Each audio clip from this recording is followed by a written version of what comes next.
Welcome back to the library. Before we get lost amongst the stacks, I would like to remind people who are listening that this is the second part of a two-part series on Philip K. Dick, starting around the year of 1959 until his death. To introduce our guest, returning for part two of the life and works of Philip K. Dick, Senor Big Poppy Primer himself, Rogelio Zimbron. And I guess my dog who's on his lap. Yeah, it's good to be back. Good to be back for part two. We spent the time using the bathroom, opening up the ear, and making sure my wife can leave the house. That's true. And I've caught up in my notes here. I've made other notes for said notes, getting a little literary here, a little academic here. Yes, the notebook is still around. Yep.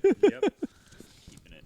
And you had questions, or you wanted to recap what happened in the first part? My question was like, what are the other authors that you were considering? Like you said, they're kind of the big three. Not kind of. They were, they are the big three. Were the big three. But this dude's covered a lot. PKDs did a lot. Yeah. And what is this, like about 30, 35 years? 2 marriages, number of short stories. Like really, I think the crazy thing is that he was willing to accept that it would take him 20 to 30 years to be a literary success. That's a bold outlook. That's kind of like a very honest outlook in the whole thing. Yeah. And we're going to hop right into his life because it's going to get really nuts from out here. So success came to PKD over a decade of writing in science fiction magazines and cheap paperback novels. One of these days, I will break into the sci-fi publication world because it is a fascinating topic, but I think I need a little bit more experience doing this and researching before tackling that subject. In October 1962, The Man in the High Castle was published. Yes, that Man in the High Castle of the Man of the High Castle fame. That story's premise asks the question, what would happen if the Axis powers won World War II? Set 15 years after the war hypothetically ended in 1947, and set the same year as the publication date, it depicts life in America that has been divided into 4 countries: the Pacific States of America under the Imperial Japanese control, the South, which is how you imagine what the states of the current South was, say, during the Civil War, which is a Nazi puppet state, the United States of America, also a Nazi puppet state, which is the Northeast and Midwest states, respectively, and then the Rocky Mountain states, which acts like a huge buffer territory between the two. This book was very well received initially in the science fiction community. Ursula K. Le Guin writes that The Man in the High Castle, quote, may be the first big lasting contribution science fiction made to American literature, unquote. PKD did extensive research into this book, spending 7 years going through documents to work out what choices the Nazis would do if they won the war, and this includes going through Gestapo diaries. Philip K. Dick also won his first Hugo Award for Best Novel for this book, which is an award given to the best science fiction book annually. It's actually a very prestigious award. This may also be one of the first books that were published by a major publisher for him, Putnam Publishing. But I didn't look into the other books that he wrote at this point because that's just exhausting.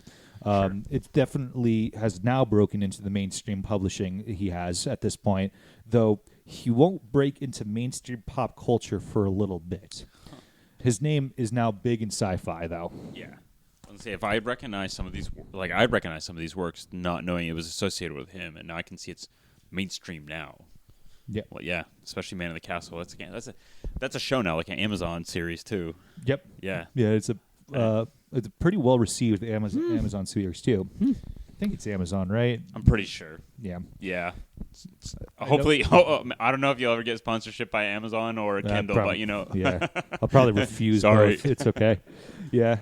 More success came when he was nominated for the Nebula Award, not once, but twice in 1965 for his 2 novels published that year.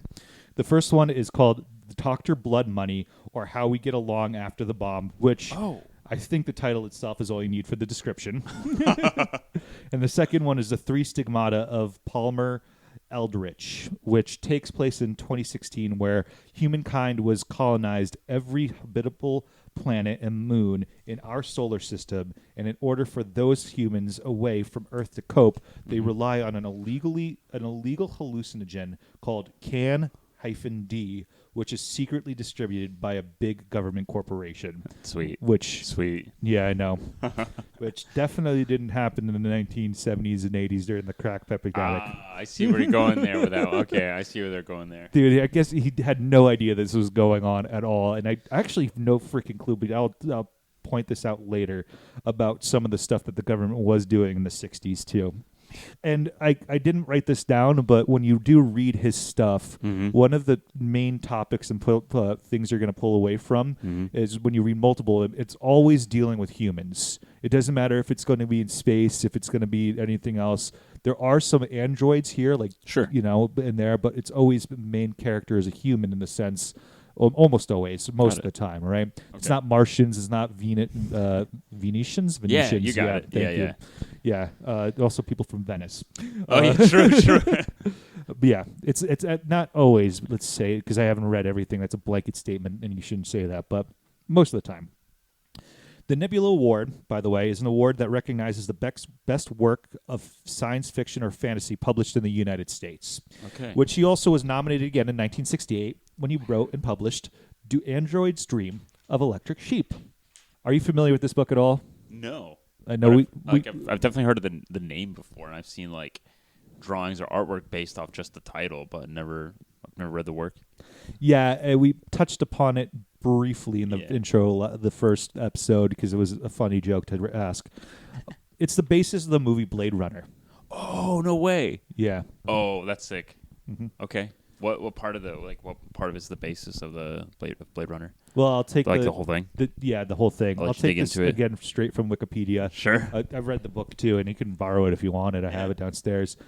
Quote: It is set in a post-apocalyptic San Francisco where Earth's life has been greatly damaged by nuclear global war.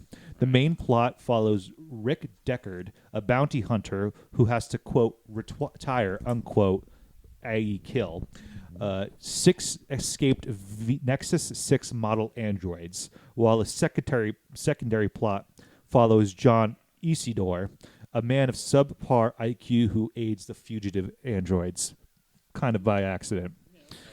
I can see how it was the basis of Blade Runner, but got it. Yeah. Now, this is from me. Sure. The background of the nuclear global war is important because humans cannot escape Earth if they are deemed too sick from the nuclear waste and live somewhere else. Gotcha. The last book of the 60s we're going to talk about is a book called Ubik. I believe it's pronounced. It's Ubik. Okay. Published in 1969, Ubik is set in 1992 in a future where corporations use psychic powers to conduct corporate espionage. So, yeah. All right, sounds familiar. It's like... Why does that sound familiar? Gosh, I just love how science fiction has so accurately predicted the future a number of times. It's kind of... I think that's like it's kind of a sleeper genre for that. Oh, yeah. Yeah. And he above all, because, I mean, for me, this when I read the full description or the brief description of this book, all I could think of was MK Ultra, which was the CIA's attempt to weaponize paranormal and psychic powers in a drug LSD. You know, that's where I was trying to hint out when I was chatting about the 3 stigmata of Palmer Eldridge, where they're taking that hallucinogenic drug that was given by corporate entities.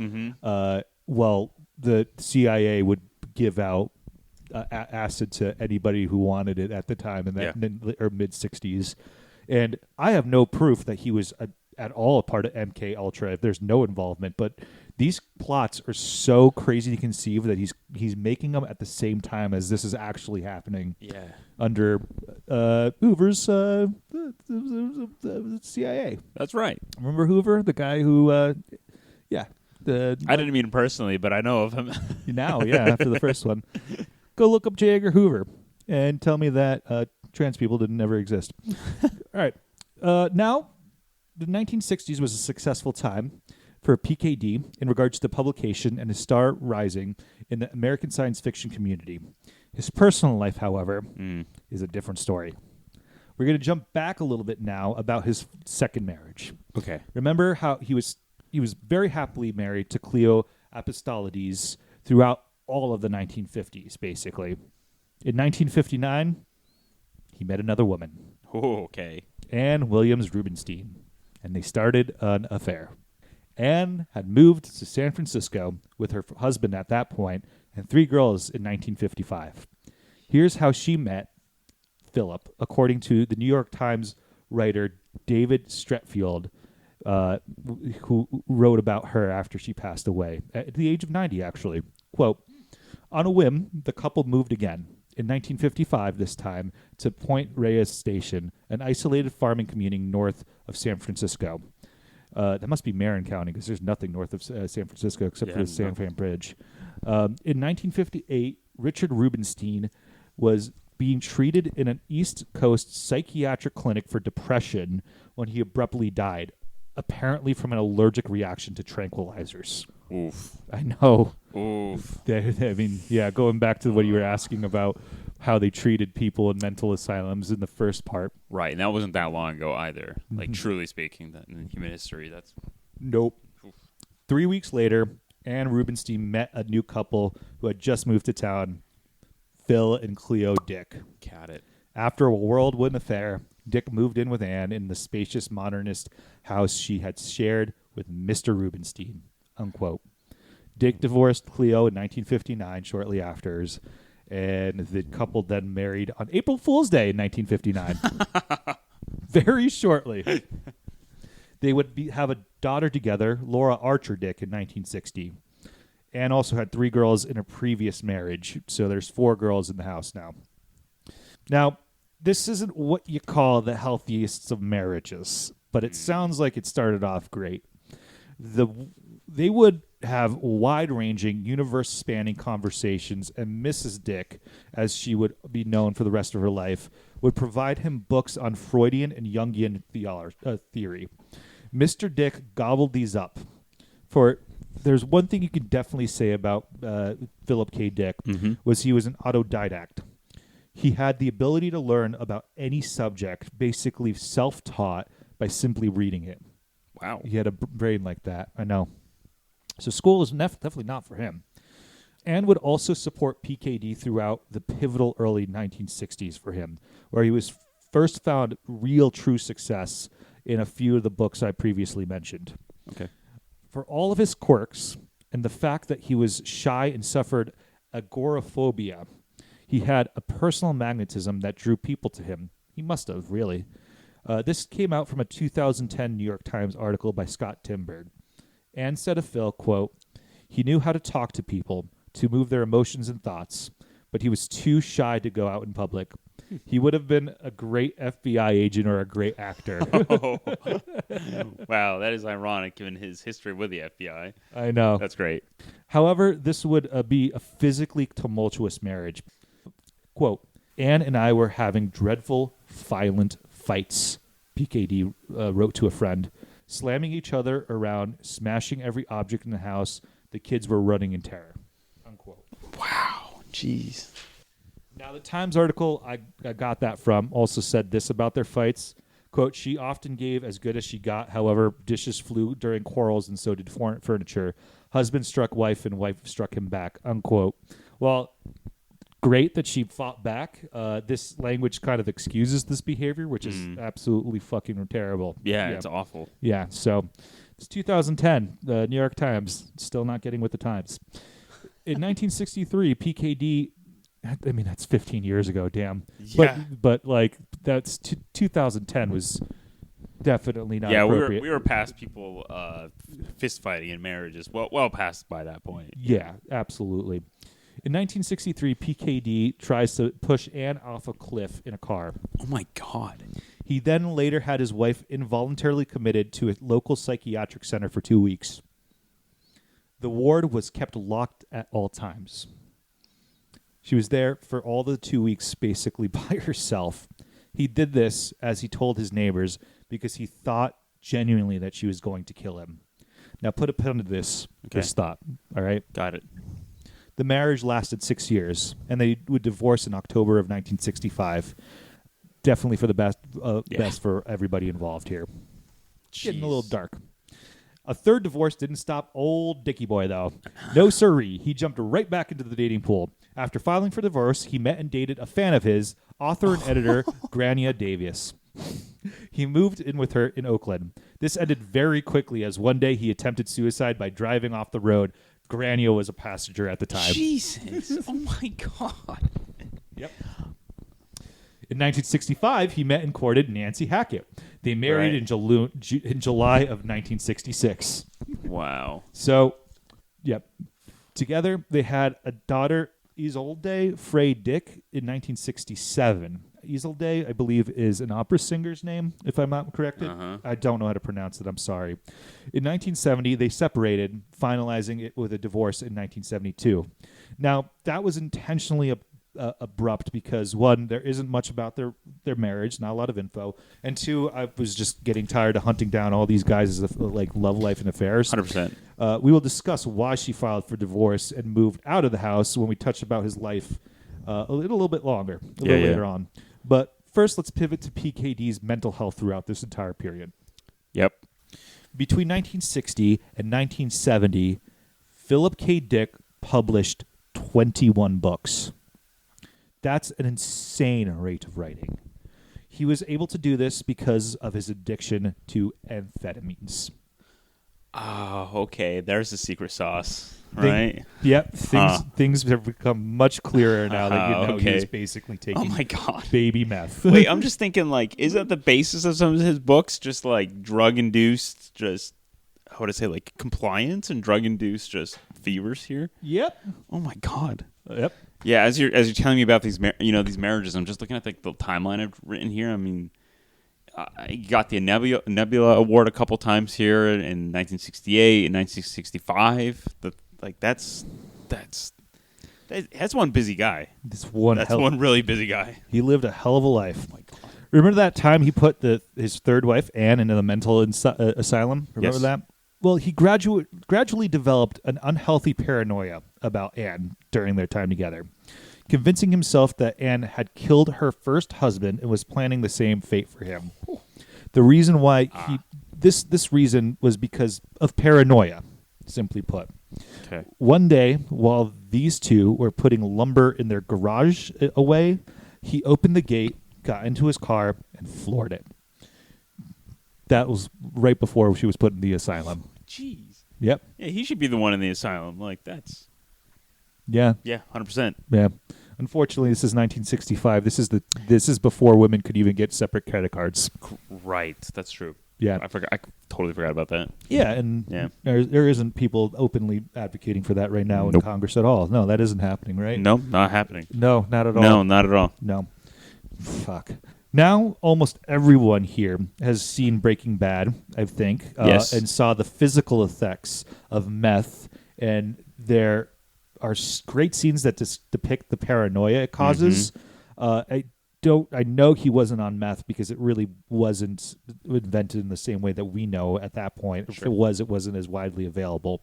I wanted to add what effects of amphetamines use has on a person's mental health, and this is taken from the National Library of Medicine, which is still available online for everybody. So, it's the beauty of the internet. It doesn't enjoy go away. It while you can. Yeah. Yeah. Well, at least the Wayback Machine will let you know. True. Most of this is from the Wayback Machine. Got it. Quote, the symptoms of psychosis induced by amphetamines are very similar to those of acute schizophrenia spectrum psychosis and include lack of concentration, delusions of persecution, increased motor activity, disorganization of thoughts, lack of insight, anxiety, suspicion, and auditory hallucinations. Unquote. Yeah. I think that's going to be very important knowing him from here on in and everything he acted in between Yeah. Very important. Okay. I tried to find exactly what kind of amphetamines he used, and from what I found was mostly Adderall, but I am sure there was more than that. One write-up that I found with this title, quote, The Need for Speed, Philip K. Dick, Adderall, and the Writing Life, unquote, by Joseph Ozerski, who published it in the publication called Medium. Okay. He stated this about his drug use. He took amphetamines like M&Ms to the That's point. one way to put it. Jeez. It just gets worse. To the point of actually keeping them in a bowl in his kitchen. Wow. For all of his dinner, for all of his guests too and everything like that. How considerate. Dick was very upfront then and later in his life about his drug use. He had no use for hallucinogens, although you would never know that from his books. 100%. That was exactly where I was going to go with that. Like, of course, that fueled his story plots there, but I guess not. It's just concentration and pure output. Yeah, I mean, you could get. I mean, psychosis provides hallucinogenic effects. Oh, right. So his drug choice, finishing the quote, was drab and unenlightening, harmed his mind in a way that acid never would have, unquote. Yeah, if you take enough amphetamines, you start believing shit's there that isn't, simply put. Right. It's freaking wild, actually. Now, everything from here on in, like I said, makes a lot more sense that he just tweaked out of his mind. Sure. I think, that it's a good time to let you know, Rogelio, Okay. that Philip K. Dick fans are referred to themselves as dickheads. As dickheads. Wow. I bet. Oh, I bet they love that. That's amazing. That's so good. Like, that's kind of that's poetry. That's jeez. I didn't know where to put it. I had to put it somewhere. I thought No, this was good. a great Smack place to dab put in the it. middle of this was perfect. Yeah. As dickheads.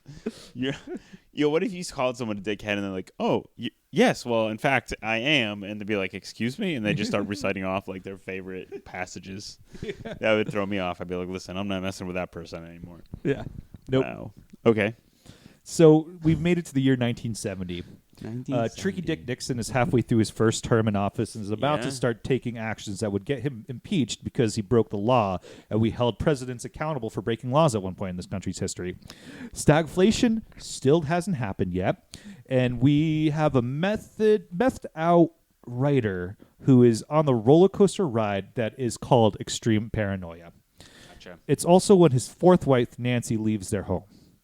She left because Dick let other drug users into the house to use drugs at will. That M&M's batch of fucking amphetamines on its work. She didn't want to be living in a 1970 version of a trap house, and can you really blame her? 100%. Yeah. As previously stated, they divorced 2 years later on in 1972. Understandably. So the years 1971 and 1973 were highly unproductive time in terms of his writing. There were several books that came out and were published. However, he had unprecedented writer's block for the first time. This exacerbated his methamphetamine use, or just his amphetamine use. Got it. You see, he published 21 books in a decade, but he wrote more than 21 in that decade. So he had books still coming out. Got it. Constantly through the 70s. Right. That's just like an unbelievable amount of writing. Right. And when you say books, like what would you compare the length of those books compared to like modern writing today? Are we talking like 2,000? Not 2,000. Like 200-page novels? Are we talking about like Michael Crichton sort of like Jurassic Park level novel? Or are we talking about like a George R. Martin sort of level novel? The books I'm familiar with them because that's a good question are on the shorter end of the novels. Yeah. They're the 200 to 300 page rate Okay. around. I think The Man in the High Castle is like 4, Okay. 5. That's good writing, and not that there's anything wrong with shorter, longer books. I've always been curious about like people's like writing output back then because it had to be very well intentional, very like meticulous. So that but regardless, like 21 books. I mean, that's a lot of work. Yeah. For everyone involved. Yeah. That's amazing. Mm-hmm. So one day in November of 1971, his home was burglarized. Oof. This did not help his paranoia. Oh, jeez. When he was asked about this later, specifically if it was the FBI in connection with this, remember he was visited by the FBI in the 50s. Oh, yeah. He said this about it, quote, "At least Mr. Smith and Mr. Scruggs had the decency to identify themselves," unquote. I love that. I love that. At least you saw the decency in the FBI at that point. Now, oh, man. I don't think the FBI was involved in this. Occam's razor makes me believe that it was some speedhead, honestly. Yeah, I would too. If you have a bunch of people who are like hopped up on drugs, knowing that you have open drug usage in your home. Yeah. Yeah. This is how he describes the break-in. Okay. Quote, the vast majority of the vast robbery and looting of my house a year ago in San Rafael, which caused me to move out of the United States while I thought it over. I came home one evening and found rubble and ruin, my locked files blown up, papers of every sort gone, stereo gone, virtually everything gone, windows and doors smashed. To this day, I don't know who did it. Robbery was not the motive. Too many valueless items were taken, too much care to take correspondence and business records. The police, to a certain extent, favored the theory that I had done it myself. I didn't. I, to a certain extent, favored the theory that they had done it. End quote. And I don't know who they is, but could be the FBI.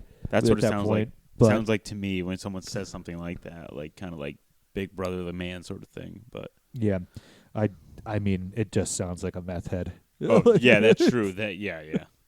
It could be the FBI too, but We say they stole like financial paperwork and maybe writings of his. Yeah, Huh. but like when you're all speeded out like that, Yeah. like you have a distorted sense of what's important. Sure. So Maybe like your own paranoia makes you want to take those things too.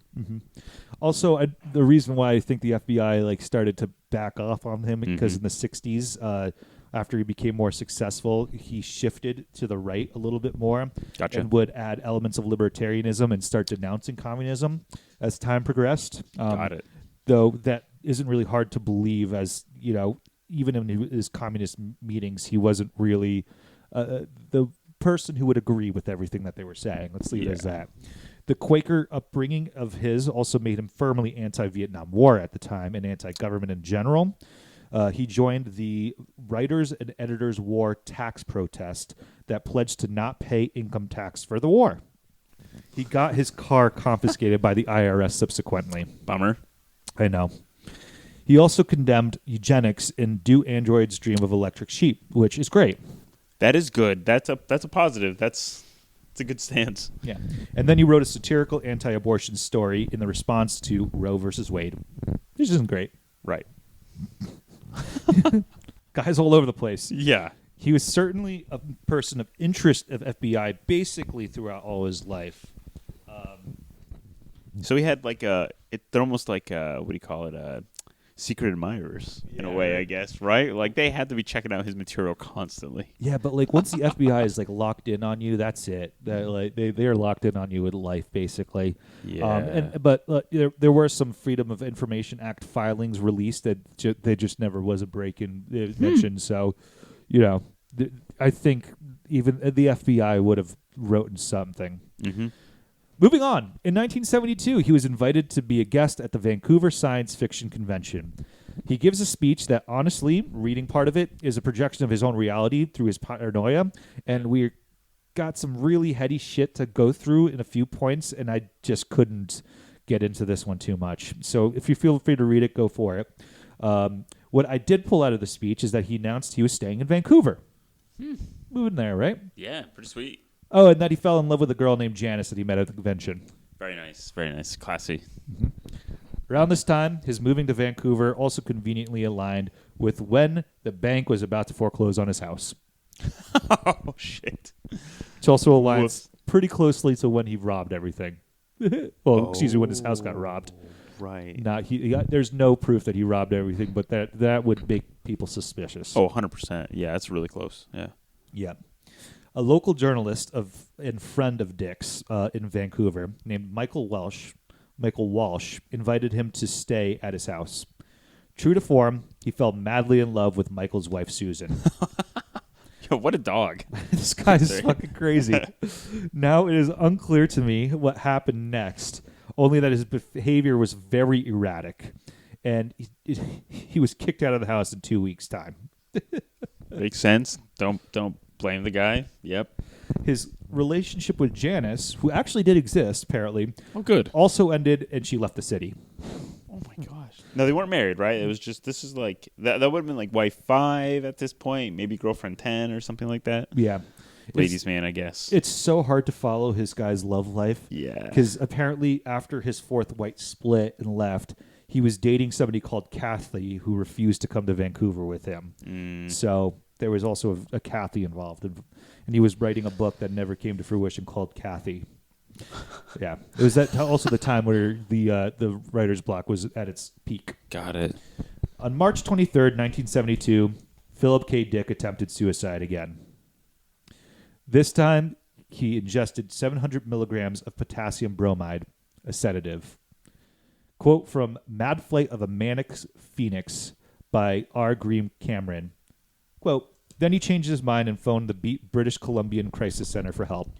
He wound up in a drug and alcohol rehabilitation center called Excalais, where a combination of these therapy and supervised activity pulled him out of his depression. Got it. In late April, he flew back to California, unquote. Back to California again. Back to California. All right. I tried to do more research on Excalais, and there isn't anything right off the bat. But Gotcha. The best description I had was that it's the Canadian version of Synanon, which I will not getting into Synanon. Let's just say it must have been intense.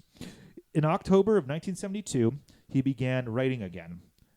This wasn't books or stories. Rather, these were letters to the FBI. Yeah, that's sweet. How do you write a letter to the FBI? Wait a minute, hold on. Can you write one, or they just intercept it? Right, that would be my question. Like, you just write FBI, for the FBI, and the USPS is just like, all right, well, I guess. I mean, they have to have a postal service, so that they have to have some sort of address. Do they just send it to Quantico? That's what I'm wondering. Like, do they just go to Virginia? I think there's. Maybe for one of your podcasts, you can chronicle your correspondence to the FBI. All I have to write is you start writing and talking about communist stuff yourself, and then there'll be. Oh, it's too late at that. Now apparently you have to do anti-religious shit according to the government. Oh, right. Actually, it should be easier today. Actually, yeah, it would probably be a lot way easier. Excuse me, anti-Christian shit. True. Oh, yeah. All the Satanists out in the world are really sweating.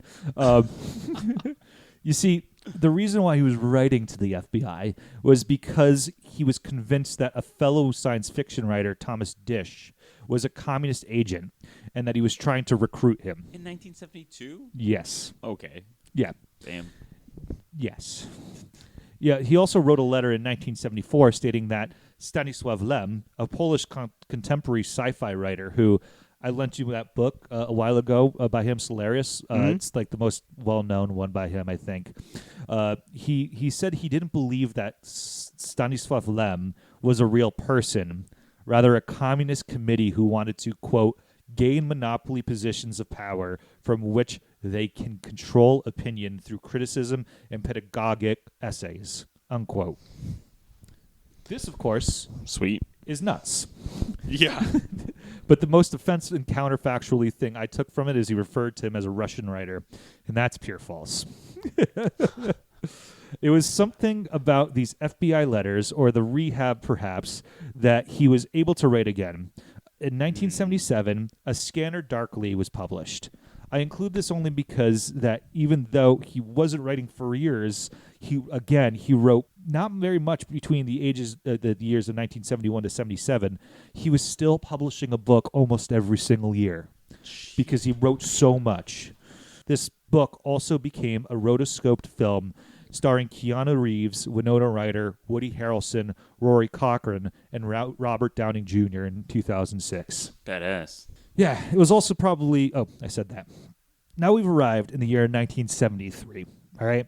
Okay. He's back in the Bay Area after getting kicked out of his life in Vancouver and committed suicide or attempted to. Right. What do you do, and what do you think PK does next? Finds another wife. That's right. He gets married again. Yay, well, let's go. He gets married for the fifth and last time. This was Leslie Busby. Leslie Busby. Yeah, her nickname is Tessa. Huh. He was 44. Okay. She was 18. God damn, he definitely has a type. It always happens with these guys. This is the third person in a row where a middle-aged writer man marries somebody so much younger than him that I did some research on, and it's always disturbing. It's always weird. It's just so consistent. They would have a boy together, all right? Uh-huh. Christopher was born on July 25th, 1973. Wow, they didn't. He didn't waste any time. They didn't waste any time at all. They were married on April 18th, 1973. All right, so hold on. What was that timeline again? When was the son born? You're doing some quick math here, huh? Yeah, I should. Hold on a minute. It's the same year, so I'm like wondering. July 25th. Uh-huh. Married April 18th. Damn. All right. Well, I know. That's some quick math right there. yeah. Early in 1974, Mr. Dick had a toothache. Turns out one of his wisdom teeth was impacted. Okay. He would get a hit of sodium pentothal. Sure. Sodium pentothal. It's a powerful barbiturate, or a sedative, if you will. His life was changed forever. Quote, everything turns here on an event that dickheads refer to as a shorthand of the golden fish. Golden fish. Unquote. This comes from a New York Times article, by the way. On February 20th, 1974, Dick was hit with the force of an extraordinary revelation after a visit to the dentist for an impacted wisdom tooth, which he received a dose of sodium pentothal. A young woman delivered a bottle of Darvin tablets to his apartment in Fullerton, California. She was wearing a necklace with the pendant of a golden fish, an ancient Christian symbol that had been adopted by the Jesus counterculture movement in the late 1960s. Right. This fish pendant on Dick's account began to emit a golden ray of light, and Dick suddenly experienced what he called, with a nod to Plato, an anamnesis. Oh, God. Anmnesis. Anamnesis. Okay.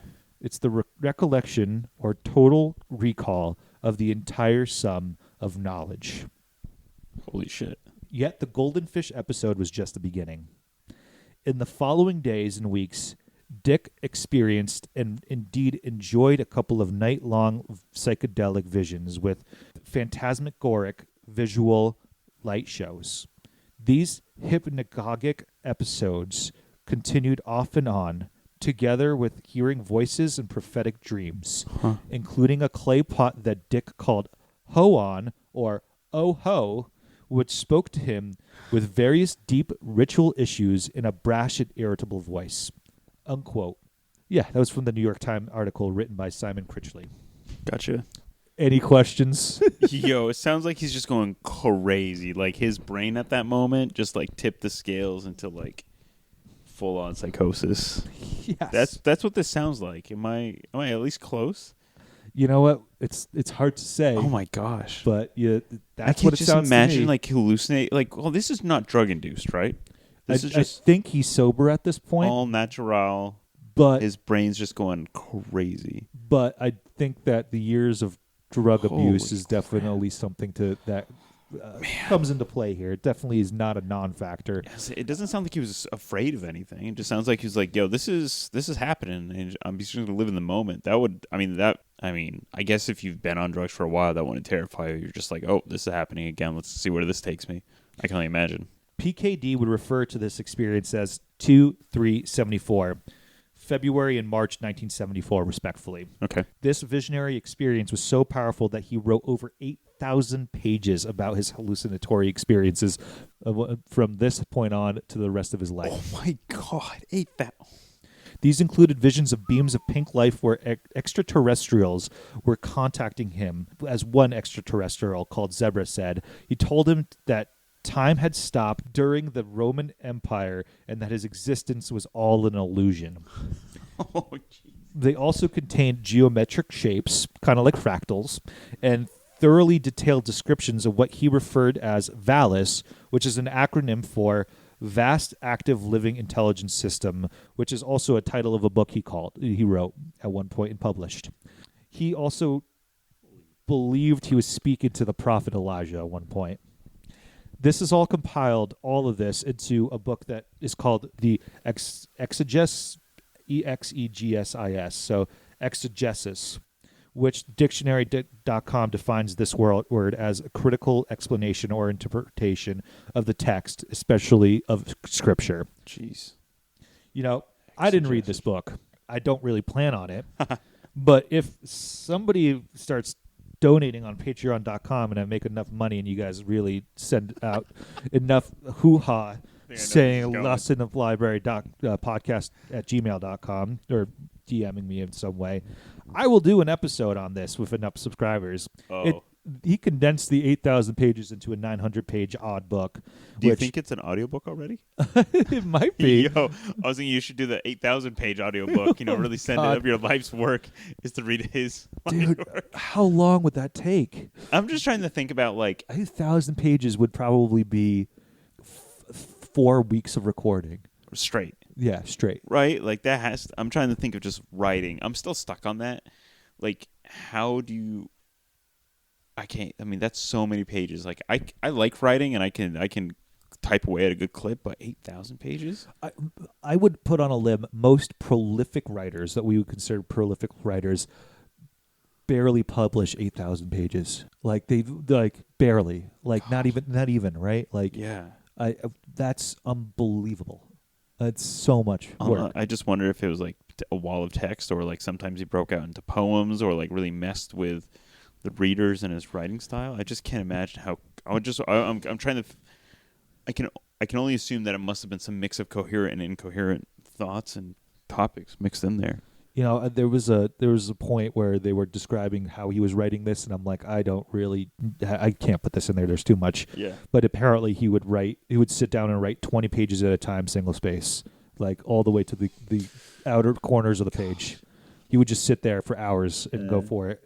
This moment in his life also marked the return of what he dubbed the voice. The voice. The voice. You see, there was always a voice that would talk to PKD that would provide him information and guide him throughout his life, or so he claims. Okay.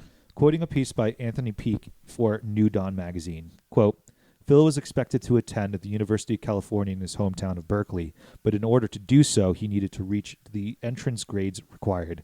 The possibility started to fade rapidly when, during a crucial physics test, Phil couldn't remember the key principle behind the displacement of water.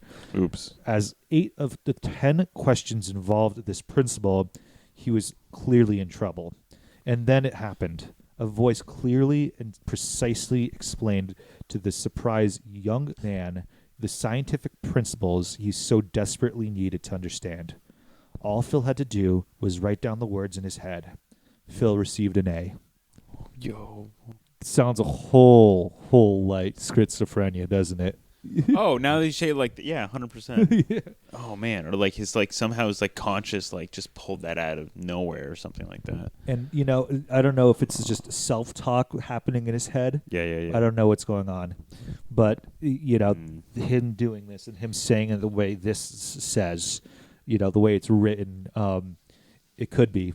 Yeah. Because schizophrenia really manifests in the late teens, early 20s, all the way through the 30s for men specifically. Mm-hmm. Men are more likely to get it for some reason, and that would be right around that time. That would track. The voice remained mostly dormant for decades and would manifest itself on rare occasions. However, it returned after the fish god experience and throughout the 374 part of his life. This voice also stated to him, quote, "Your son has an undiagnosed right inguinal hernia. The hydrocele has burst, and it has descended into the scrotal sac. Mm-hmm. He requires immediate attention or he will die soon." Unquote. Very specific. This happened to be 100% true. Jesus. Every bit of it. Wow. I know. Wild. That's super wild. I mean, I can't even, like, that's like the premonition. I mean, like, that's psychic. Yeah, I know. That's psychic powers right there. I know. That's wild. It is. It's just that's something that you can't explain. Right. Can you imagine like going to the doctor, like bringing your son to the doctor's office and be like, "Listen, I bet he said it exactly like, oh yeah, I was told by my voice that this happened. There he is." Just like you probably just stated it as fact. Mm-hmm. Now, even with the voice saving his son, the marriage between him and his child bride didn't last. It's not a child, I know, but but compared for to all him, intents and purposes of that age difference, more or less. For one thing, she was a teenage bride, and he was an increasingly paranoid middle-aged man. possibly suffering through schizophrenia. And I'm not sure if he was still popping speed like M&M's at this point, but his increasing paranoia that the authorities are going to get him somehow caused, in some way, this caused their divorce in 1977. Quoting Tessa, quote, Phil was convinced his enemies were going to try to get him by hurting our son, so he wanted to make them think he didn't care by leaving, unquote. It also didn't help that it doesn't sound like he really respected her intellect that much, because his nickname for her was Dummy. Oh, jeez. I know. Jeez. Jesus. Oh, my God. This guy. It's not helping. No. It's not helping this relationship. No, not at all. Like, you'd think that someone like that who writes would understand what the weight that words like that, just words in general, would carry. 5 wives, and you're like deep, and you're calling your last one Dummy. Like, Right. I mean, it was Maybe he knew it was going to be the final one. I guess spoiler: 5 wives is all he had, but damn, that's got it. 5 times as many as I think I plan on having. Ever. 100%. Yeah, fuck that. Same. Yeah. We just went through some crazy psychological hallucinatory shit, right? Yep. Well, I'm going to have to pivot to talk about some of his personal religious beliefs, for lack of a better term. Okay. Quoting him directly from an interview Joe Vitale, from the first part, he says, quote, I'm what they call a cosmic panentheist, which means that I don't believe that the universe exists. I believe that the only thing that does exist is God, and he is more than the universe. The universe is an extension of God into space and time. I've always had this funny feeling about reality. It just seems so very feeble to me sometimes. It doesn't seem to have the substantiality that it's supposed to have, unquote. Wow. So here we're at. We landed on the simulation hypothesis and simulation theory. Ah, there we go. Okay. Yeah. Everything is an illusion. We're just stuck in a simulation, for me being annoyingly reductive in that philosophy. That's all we are. Which, I don't know about you. If we were stuck in a simulation, why the fuck do we have to suffer pain? Like, is my only thing. Right? Yeah, why would you program that in? I mean, it's such a nonsense theology or philosophy. I guess if you're sitting around thinking about a lot of this stuff, I often forget like how free information flows these days. But for back then, like thinking of, like stepping back and thinking about the universe, you probably had plenty of time to come up with your own theories. Like I think about new theories are coming about the universe every probably 5 to 10 years. I would just like change the perception of what all this is. And like science definitely is well underway and well respected as a profession, a way of thinking. Like, but that's a so hold on. So what was the term for that belief? He called it acosmic. Acosmic. Yeah, that makes more sense. Sure. Panentheist. Wow. I mean, I feel like I know people who probably would subscribe to that, but they don't know that there's a word for it. Yeah.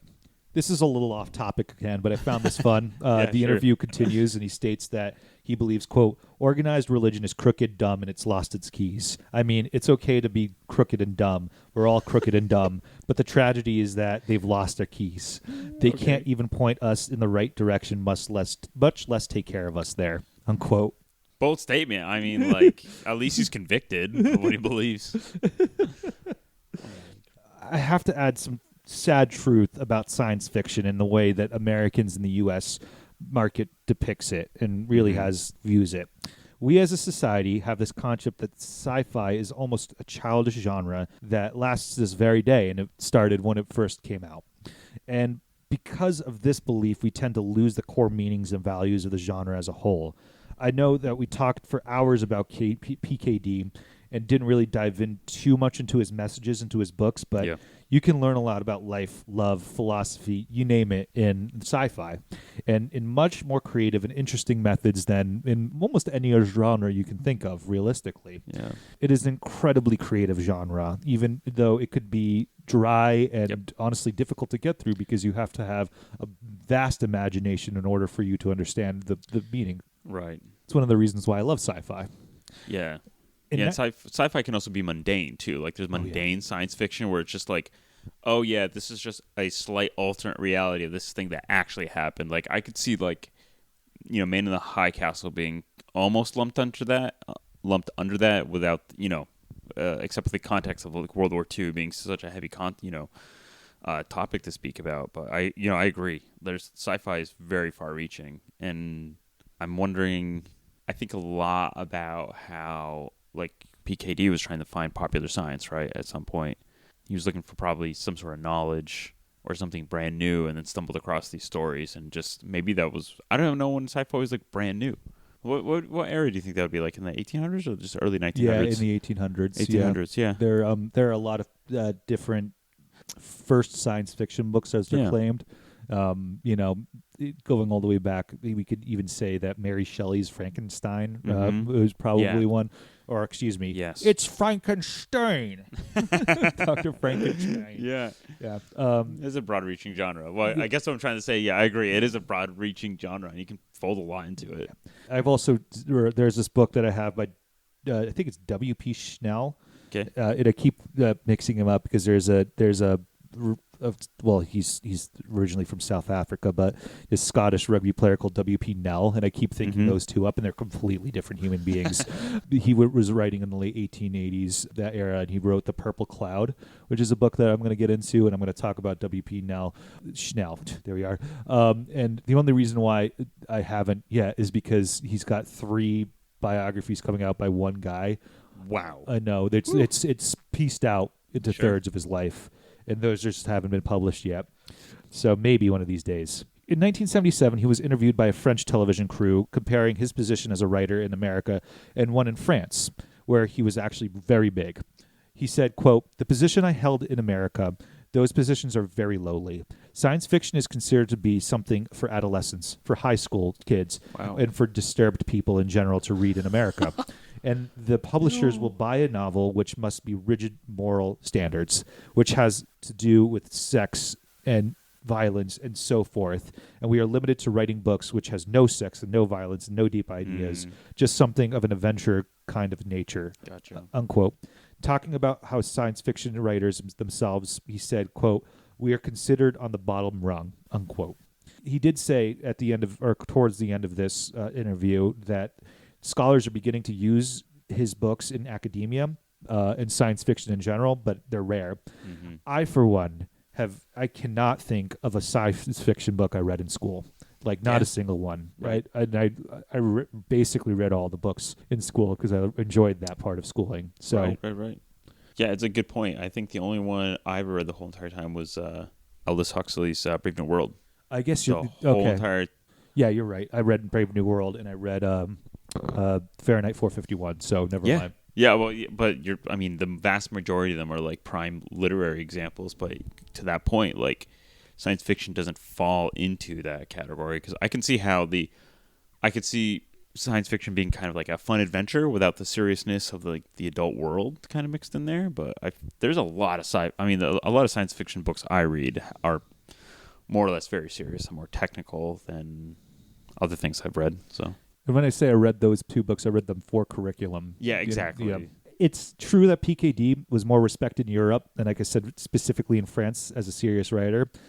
So much so that he gave another lecture in 1977 in Metz, France, which is still highly regarded to this day. I'm not going to quote anything about it. It's just worth mentioning, and you can see all of it online. He lived out the rest of his days single, or at least he didn't marry again, from my knowledge. On February 17th, 1982, after completing his last interview, he contacted his therapist because his eyesight was failing, and the therapist said go to the hospital immediately.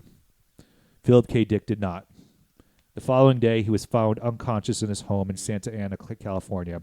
He had suffered a massive stroke. He suffered another stroke on February 25th, this time in the hospital, and it left him brain dead. He was taken off of life support on March 2nd when he died. He was only 52.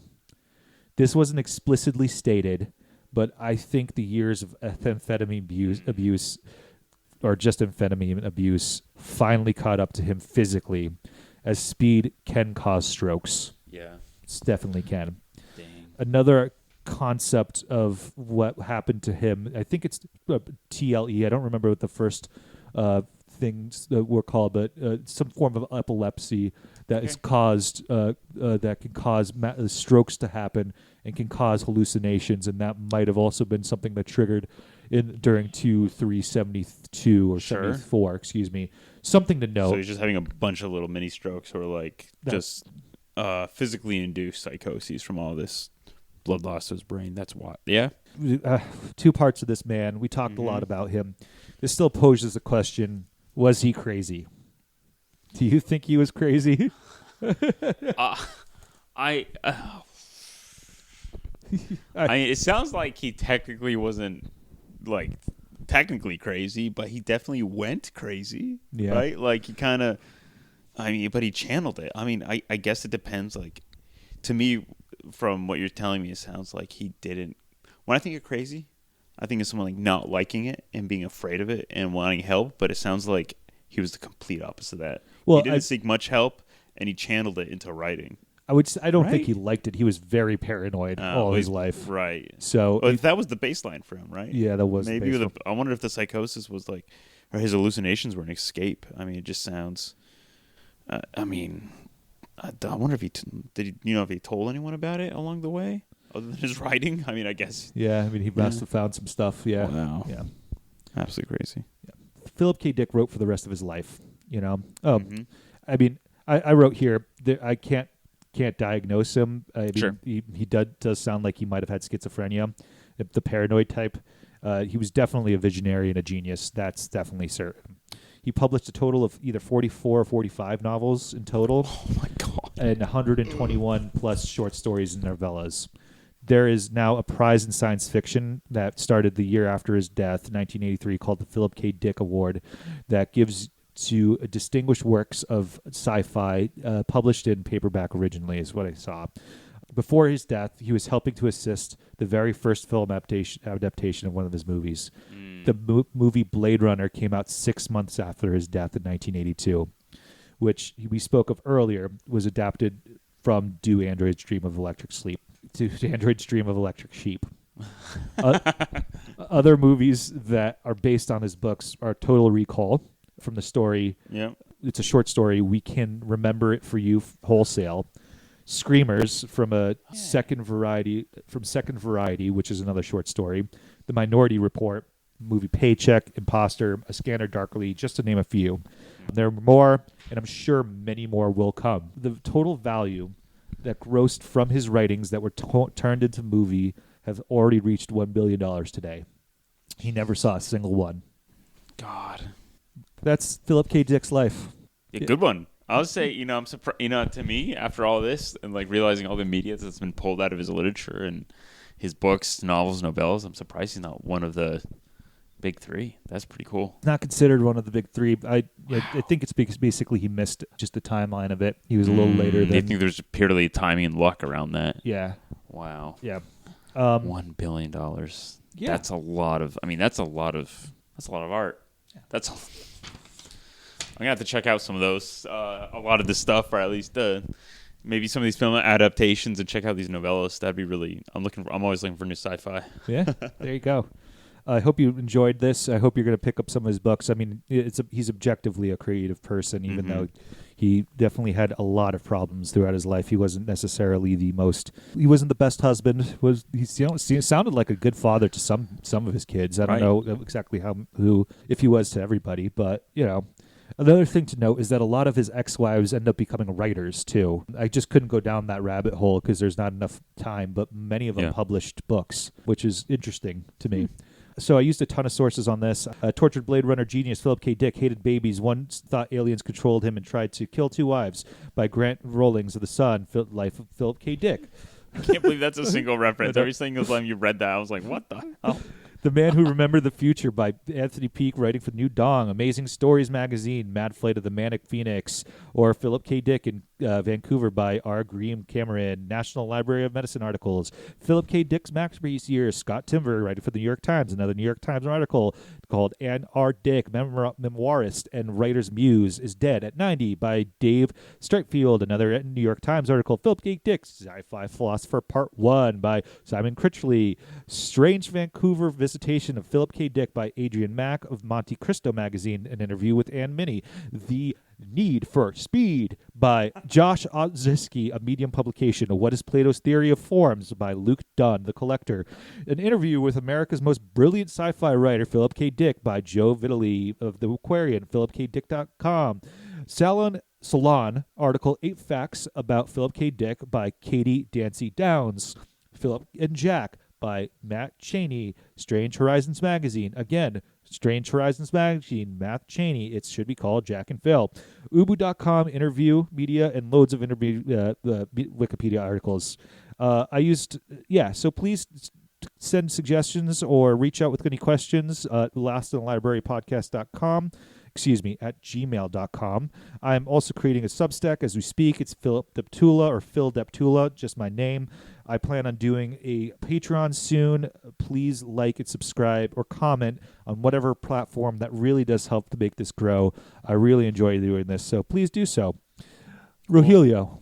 Yeah. Any last thoughts? I mean, any last thoughts? I guess I have some reading to do. That's my last thought here. I have some reading to do. I'll give you my copy of do Android stream of Electric Sheep. Yeah, sounds great. It's just a fun thing to say. It is a really fun thing to say. A lot of his book titles are way out there. I really like this era of science fiction because it's very. I like a lot of science fiction that's like technical and correct and based off of like things in reality. But I also like that science fiction that's so far out of bounds that you have to basically just give up your understanding of reality, like in the physical world. And then when you drag the political like angle into it, it's like heavy. I feel like it's like true adult level reading, which is why I think it's such an interesting thing to hear you say that sci-fi was largely considered for adolescents, because like the hardcore stuff is so adult rated. Oh, and it's also so dense. Yeah.